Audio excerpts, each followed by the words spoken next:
Om Jnana Timirandhasya Jnananjana Shalakaya Chakshurun Militam Yena Tasmai Shri Gurave Namaha. Surrender to Krishna. Here at the end of Bhagavad-gita, Krishna comes to the point. He tells Arjuna, surrender to me. So what does surrender to Krishna mean? Who can say what surrender to Krishna means? Doing what he wants. Doing what Krishna wants. That's correct. What else? Well, we should do it with love. Do it with love. Here, Prabhupada is quoted from Hari Bhakti Vilas. Shalvidha Sharanagati. The surrendering process is considered in 6 divisions. Surrender means, first of all, to do everything that is favorable for Krishna's service, and to give up everything that is unfavorable for Krishna's service. These 2 injunctions, they can guide all our actions, thoughts, and deeds. Actions, thoughts, and words. We should always consider if what I'm doing is going to help me advance in devotional service or not. There are so many rules and regulations of spiritual life. So these are not arbitrary, that we just thought we'd make some rules just to torture everybody. But all these rules are to help us advance in Krishna consciousness. By bringing out our Krishna consciousness, by developing our dormant Krishna consciousness, and protecting us from the illusory energy called Maya. Chaitanya Mahaprabhu has said, Nitya Siddha Krishna Prem Shadda Kabunoi Shravanadi Shuddha Chitte Kariye Udoy. The Krishna consciousness is natural. It's there in everyone's heart. But it has to be reawakened by the process of hearing and chanting about Krishna. So we find that all the rules and regulations of devotional service, they're based upon hearing and chanting about Krishna. That hearing and chanting about Krishna, as we go on and on, that awakens our feelings for Krishna. Hare Krishna Maha Mantra Eto Shabhav Je Jape Tare Krishna Upajai Bhav is the nature of the Hare Krishna Maha Mantra. That anyone who chants it, their feelings for Krishna automatically arise. So there's so many rules and regulations are there. Chant Hare Krishna Maha Mantra on beads, chant in kirtan also, hear Srimad Bhagavatam from devotees. So all this hearing and chanting puts us in the Krishna conscious atmosphere. Then our dormant Krishna consciousness, which is in our hearts, that becomes awakened. As that famous quote from Srila Prabhupada, that Krishna consciousness is not an artificial imposition on the mind. It's natural, just like for a child to walk and talk, it's natural. That ability is there when he's born, but it has to be brought out in due course of time. So Krishna consciousness is the process that brings out our natural Krishna consciousness. And as well as the rules, do this, hear and chant about Krishna, there are also negative injunctions. Just like don't eat meat, don't associate with non-devotees, don't talk nonsense. Because these activities will pollute our consciousness. That progress we're making, trying to come out of the material energy and come to our natural position of Krishna consciousness, that will be impeded. So there are so many rules, do's and do nots. And they all have a purpose to help us become Krishna conscious. We may not understand the reason for the rules, but every rule has its purpose. Just like we may think, well, why rise very early in the morning by 4 o'clock? Why not rise by 8 o'clock and chant Hare Krishna then? It seems to be quite a reasonable proposition. And in the beginning, even, we may not ask someone to rise early in the morning, we may just ask them to chant Hare Krishna. But as they become more serious, we gradually introduce all these rules and regulations. When they begin to chant, they feel a taste, gradually by chanting, a taste for Krishna consciousness arises. So as that taste develops, naturally people inquire, well, how do I accelerate this process of becoming Krishna conscious? If we tell them in the first thing we meet people, they say, well, what do I have to do? The first thing is you have to rise by 2 o'clock in the morning. Then they may not be very interested. But if we tell them, just chant Hare Krishna, then automatically by themselves after some time they'll inquire, how can I make more advancement? So Rupa Goswami has advised that we should somehow rather bring people to Krishna consciousness. Yena tena prakarena mana krishne niveshayet sarva vidhi nishedasya etaya eva kinkara. Somehow or other bring people to Krishna consciousness. The rules and regulations, they can be introduced later. So why rise early in the morning? Because that time is more conducive to spiritual practices.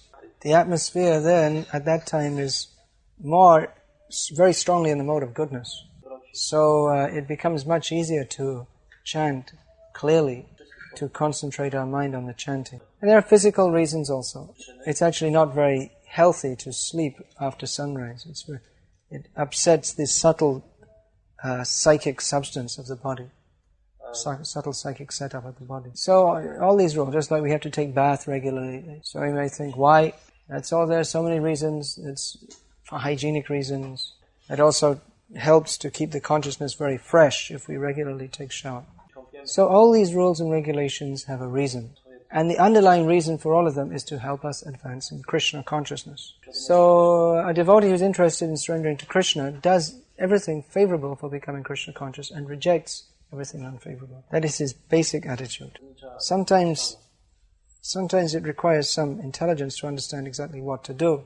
Just like Arjuna, at the beginning, before Bhagavad-gita was spoken, he was perplexed what to do. Arjuna thought that fighting doesn't seem to be very good in this situation. He wasn't afraid of fighting. He was born to fight.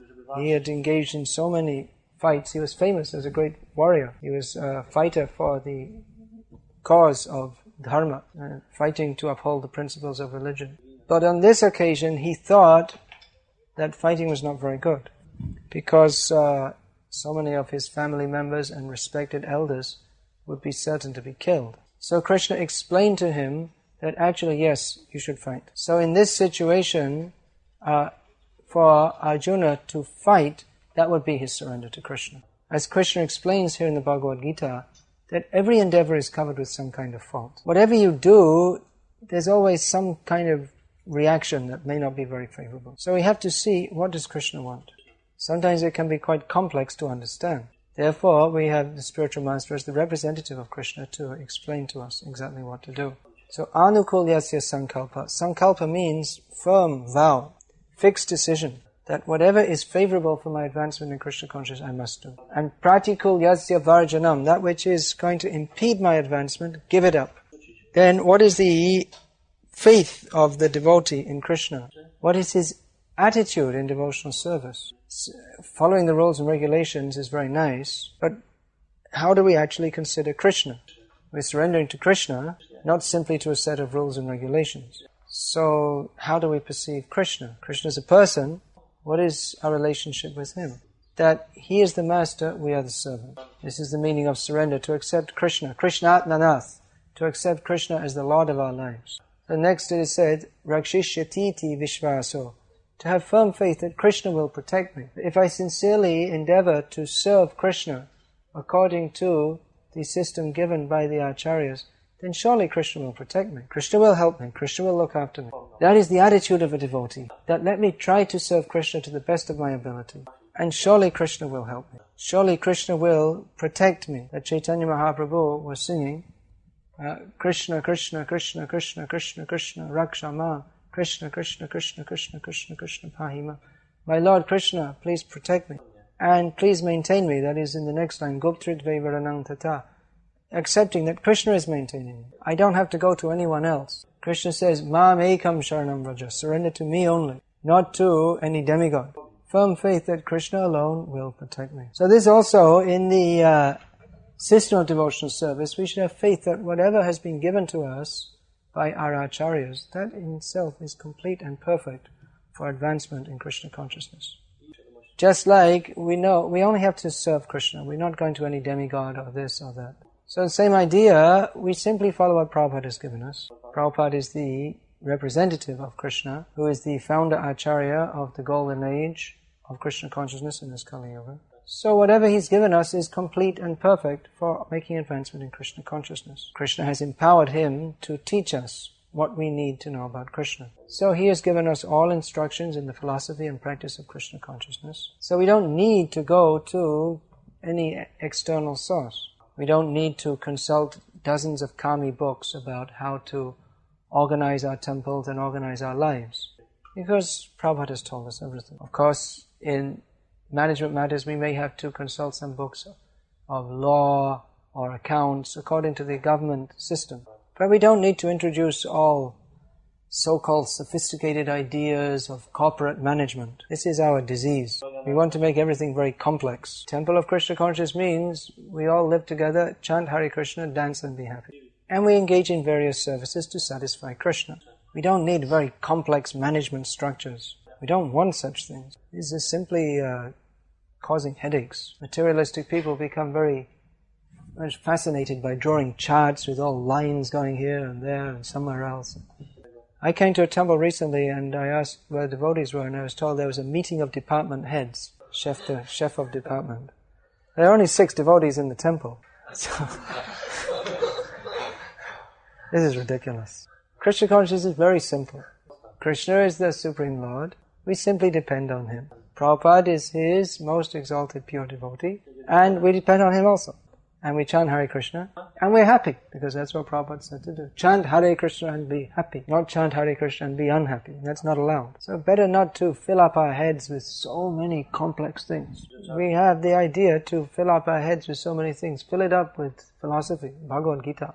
That's also not very complex. Of course, there may be so many details, just like we have here 6 points of surrender. But basically, Krishna consciousness is very, very simple. That we are not these bodies. We're eternal spirit soul. Great news. They should publish it in all the newspapers. All the newspapers, they have bombs, wars, earthquakes, political upheavals. This is the news. So we should print this news. My dear citizens, good news for you. You are not that body. You are not that stinking bag of bones. You don't have to spend all your zlotys on lipstick and makeup, because you're not that body. You're eternal spirit soul. You're never going to die. You're the eternal servant of Krishna. Krishna is the Supreme Personality of Godhead. He's our protector, our friend, and this human form of life is the opportunity to understand Him. So Krishna consciousness is very, very simple. Just cultivating this spirit of surrender to Krishna, which is further explained as Atma Nikshepa Karpanya.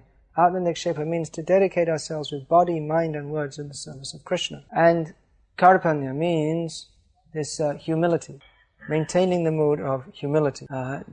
In the material world, everyone is puffed up. But this specific symptom of a devotee, he thinks, I'm the very insignificant servant of Krishna. So this is the surrendering process. Sharanagati means that we want to surrender to Krishna. And a devotee who's serious about Krishna consciousness does surrender to Krishna. But Sharanagati means this surrendering process. Means it may be a gradual process. Certainly anyone who agrees to follow these 4 regular principles, chant 16 rounds of Hare Krishna Maha Mantra, just even to agree to do that much, that means there's a big step of surrender has been taken. So just to come to this point, there are still many steps to take until we reach the final point of surrender to Krishna. So it's a process. It's a process of cultivating the mood of surrender. It's not that it just happens in a flash, that one day you wake up and all of a sudden, boom, your Krishna consciousness. But it's a gradual process of surrender. This is described also by Rupa Goswami Prabhupada in Bhakti Rasamrita Sindhu. Anyabhilashita shunyam jnanakamadhyanavritam anukulyena Krishna nushilanam bhakti ruttama. The topmost level of devotion, or the topmost kind of devotion, is that which is free from all personal, material desires. Even if someone is not in the highest stand of devotion, but if he's practicing like that, how he can be free from all personal desires, then he is uttam bhakta. He's practicing the topmost kind of devotion. Personal desires, they are classified as those for gross bodily sensual gratification and intellectual gratification. So all these are to be given up. And anukul yasya, what is that? Anukul yasya, Krishna, same word. One should favorably cultivate Krishna consciousness. Anukul yena Krishna anushilanam. Krishna Anushilanam means cultivation. It's a very good word. Just like in a field, you cultivate plants. It takes a little time, and there's a specific process to be followed. Certain things have to be done. Water has to be put, not too much, not too little. Weeds have to be taken out. Fertilizer has to be added. This will help the plant to grow very healthily. And also, depending on the grace of God, generally you find all over the world farmers believe in God. You won't find many farmers who are atheists, because they see how they're dependent on nature. If there's too much rain, not enough rain, too much sun, not enough sun, the crops won't grow properly. They may just be spoiled. I've seen so many times in Bengal, the crop, usually rice crop, they're growing, and just when it's fit to be harvested, the cyclone comes and spoils it all. So this cultivating devotional service, with the mood, let me be a pure devotee of Krishna. Let me try for that. This is the mood of surrender. And by cultivating this mood and going on and on and on and on, forward, we eventually come to the point of total surrender to Krishna. So we should look at ourselves also introspectively and see, are we making advancement in devotional service? Are we increasing our love for Krishna? Are we becoming free from material desires? Are we becoming more surrendered? Are we chanting the holy names with more attention, more attachment?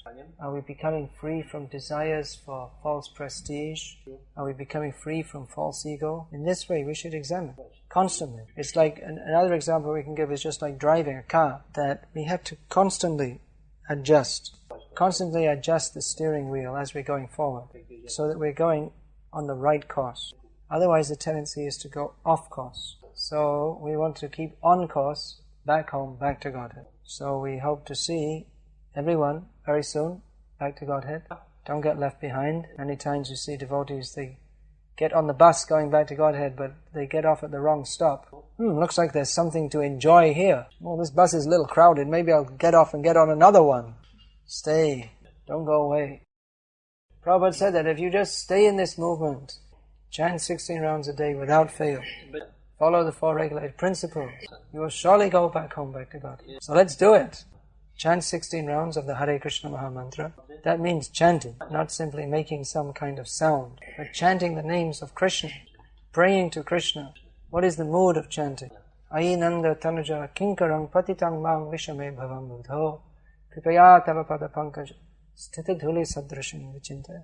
My dear Krishna, I'm your eternal servitor, yet I'm such a fool and a rascal that I left the shelter of your lotus feet. Now I'm suffering life after life in this material world. Please pick me up and place me back again in the dust of your lotus feet. So this is the mood in which we're chanting to Krishna, just like a child calls out for the mother. So this kind of chanting will help us become very quickly fully Krishna conscious, positively cultivating the mood of surrender to Krishna. So surrender to Krishna, this is our only aim and object. Due to the swirling waves of material nature, sometimes we forget that. But our only purpose is to develop our love for Krishna. So we should discuss these things regularly. This is keeping the steering wheel in the right position. Hare Krishna. Hare Krishna. Any question, please? You said that we should avoid this intellectual sense gratification, and what does it mean? Intellectual sense gratification means to take pleasure on the mental platform. Means studying so many useless theories, mentally speculating, using the mind that is required in Krishna consciousness. We're not robots. That means using our God-given intelligence to understand the philosophy of Krishna consciousness in detail, and using our intelligence to applying our intelligence in Krishna's service to get things done in Krishna's service. But intellectual sense gratification means filling our head with so many different theories which have got nothing to do with Krishna consciousness. It means accepting other concepts, it means accepting philosophical worldviews that are opposed to Krishna consciousness. Any other question? So he's asking while chanting that there is some mechanical process which can help us to concentrate. Prabhupada recommended chant loudly. We can't chant. If you can't chant loudly, what do you mean? If you have a sore throat? Just chant as loud as you can. Is a question? He's asking in some kirtans, when the Lord wants to chant loud and the other one cannot hear his sounds, and for example when it's winter and they can go out. Yeah, therefore sometimes we have exchanges of rasa between devotees. That I was saying in the lecture exactly what to do in every situation. You have to use your intelligence. Just like Arjuna was perplexed whether to fight or not. So Arjuna, he consulted Krishna. So if you have any problem which you can't sort out by yourself, you can ask your Sankirtan leader, who may make some compromise. Put a bucket over your head or something. I saw a photo of Sahodra Swami with a bucket over his head. He denies it's him, but I'm sure it is. But he says it can't be upheld in a court of law because you can't see who it is because you can't see their head. Any other questions? Because you said that in any circumstances, even if it's very hard, you should depend fully on Krishna. and she asked if you could give your personal evidence or experience you had that was very difficult for you and Krishna helped you. Well, there are so many. Why mine? I mean, the whole Bhagavatam is filled of stories of Prahlad Maharaj, Dhruva Maharaj, the Pandavas, Kunti Devi. We see Srila Prabhupada, we read in Srila Prabhupada Lilamrita, Prabhupada went through so many difficulties to spread Krishna consciousness. And we all have experiences, maybe not in the same degree as Prahlad Maharaj and Prabhupada, but this is a practical thing. It's not just some theoretical thing we're talking about. But we all go through difficulties. Just like our mind may become very disturbed if we're in a Sankirtan van and we're trying to chant and we can't hear because the person next to us is chanting too loud for us to hear. So in such a circumstance, instead of getting on the false ego platform, we think cool-headedly, now what does Krishna want me to do? What does my Guru want me to do? What does Prabhupada want me to do? So we all have such experiences. Maybe you can tell me yours. Yeah, isn't it a fact? Every devotee. It's not just a theory, it's a fact that we're living. It's good for devotees to take on difficulties in their lives. It helps us to surrender to Krishna more and more.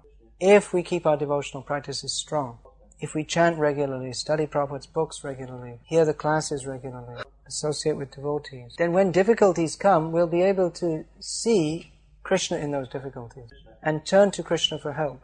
And Krishna will help us. He may put us through severe tests, but He'll help us.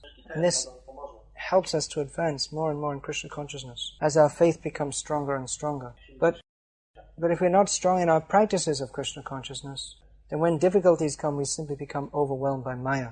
There's another question? Because you said that we should, if it's possible, consult our spiritual master about if we have some problem, but not always we can do it, so how we can become an expert, that we can... Right, not always we can do it because of lack of physical proximity. We may not want to disturb him also with every little problem we have. So, one thing is to develop our intelligence in Krishna consciousness, because all the time we have to make decisions. Life is full of decisions. Should I eat one extra plate of halava or not? Well, it seems like a good idea, but on the other hand, I have to go on Sankirtan, and my stomach's already painful because I ate so much. So you have to make a decision, to do or not to do, that is the question. So it's a matter of intelligence, mind over belly. So our own intelligence is one thing. And also the spiritual master may not be personally present, but his representatives are there. It means all the devotees, they are representing the parampara. So we can consult other devotees, especially more mature, experienced devotees. But if we do have some particular problem which is particularly disturbing our mind, if it's becoming a real obstacle in our devotional life, then we should certainly consult our spiritual master. We shouldn't just allow ourselves to go down, down, down. Because that's why we have a spiritual master. That's why we accept a spiritual master, to guide us out of the darkness of ignorance, to take his help to advance in Krishna consciousness. Okay, any question? If during chanting you have some Krishna conscious thoughts, you can think of it, or you should constantly... Chanting and hearing. Chanting and hearing. Alright, last question. You also spoke about that Krishna makes tests for his devotees, so what is the purpose of this test?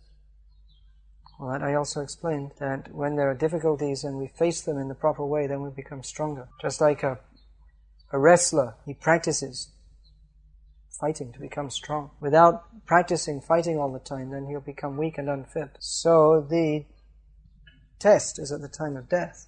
That's the whole life is heading towards that test. Sadhan kara, bhajan kara, mate jante hoy. All our practices in Krishna consciousness, they'll be tested at the time of death. So all these tests are to prepare us for that test. Hare Krishna. Hare Krishna. Srimad Bhagavad-gita as it is, ki jai. Srila Prabhupada.